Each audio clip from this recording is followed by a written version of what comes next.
یانەی برایەتی سەرجەم چاڵاکیە وەرشەکانی لە کوردستان وەستاند و جەخت لەوەش دەکەنەوە کەوان ستەم لێکراون و داوا لێبردن لە هیچ لایەنێک ناکەن و چیتر بەشداری لە هیچ چاڵاکێک لەژێر سەرپەرشتی فیدراسیۆنی تۆپی کوردستان و لێژنەی ئۆڵۆمپی کوردستان ناکەن.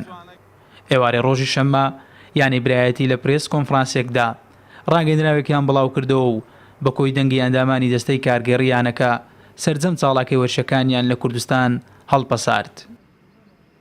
ئێمە لایانی وەرشی برایەتی خۆمان بەستەم لێکراو دەزانین وستەمیشمان نەکردووە پێویستە ئەوان داوای لێبوردن لە ئێمە بکەن ئێمە داوای لێبوردن ناکەین لەسەر ئەوەی کەوا بەشداریمان لە ڕێوڕسمێک نەکردیە بێغەڕامەی یانەیەکی گەورەی وەکو یانی وەرشی برایەتی بکە.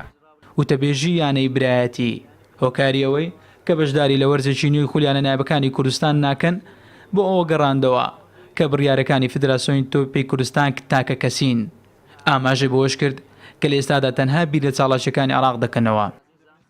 لێرە بەدواوە ئێمە لە یانی وەرشی برایەتی و هەموو ئامانجمان تشی خستنە سەر بەشداریکردمان لە خولەکانی عێراق بە سەرجەم یاریەکانەوە.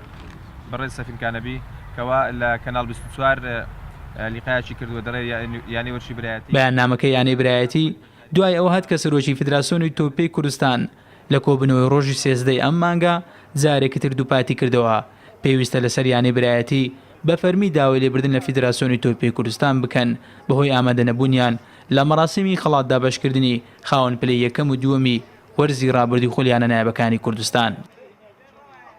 مەراسیمی کۆتایی ئامادە نەبوون بەبێ هیچ هۆکارێکیش دووسێ جاریشی زیاتر لە کۆبنەوەکان مەحزەر هەیە دەتوانن سەیری مەحزەرەکانکەن ئێمە نەمانویست بگاتە ئەو ڕادەیە نەمانویست یعنی زۆر ئیجراعاتی تون بکەین داوامان لێکردن کە ڕوونکردنەوەمان بدەنێ وەکاری ئامادە نەبوونتان چییە سەبەب چێ نهاتینە دیدینە جارێک نە دوو جار و سێ چوار جار تەبلیغمان کردینە بەداخەوە جوابیشیان نەداینەوە پاشان دیار و ئیتحاد بە تێکرادێک پێمان باش بوو ئەبێ داوای لێبوردن بکەن ئەگەر ناتوانن لە هیچ ساڵێکی چیەکی تۆپی کوردستان بەشداروی.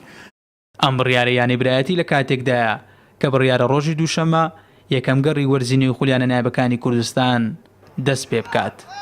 دەرباز ئەحمەد، کوردستان 24 هەولێر.